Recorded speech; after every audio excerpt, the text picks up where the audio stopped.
I'm Bevi and this is my BookNook. After months on BookTok, I think it's about time that I tell you a bit more about myself. I am in the 50 plus age bracket and I live in Germany. I am German, which you can probably hear by my accent. I cannot remember a time where I have not read, and I remember the books that I read at the beginning of my reading career, but I remember the book that actually started the addiction, and that was The Thornbirds.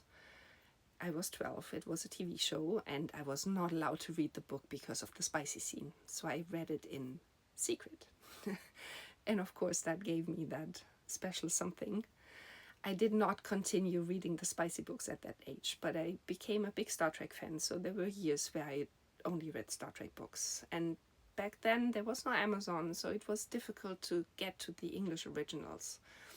And I didn't have so much money, but I invested all the money in those Star Trek books. The book collection, the serious book collection, started when I moved to the States about 20 years ago, and there was a Barnes & Nobles around the corner of my apartment. Yeah, and I stopped by almost every week and I bought books every week, and I knew I could never read them all.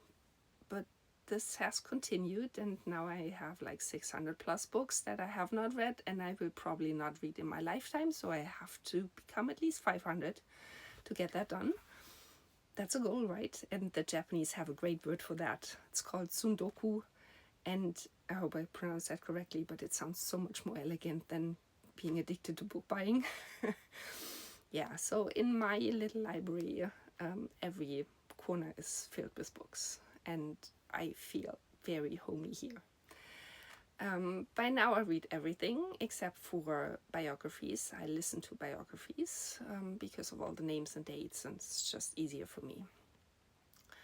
My work has nothing to do with that kind of book, and I just read for my pleasure in keeping sane in this very crazy world.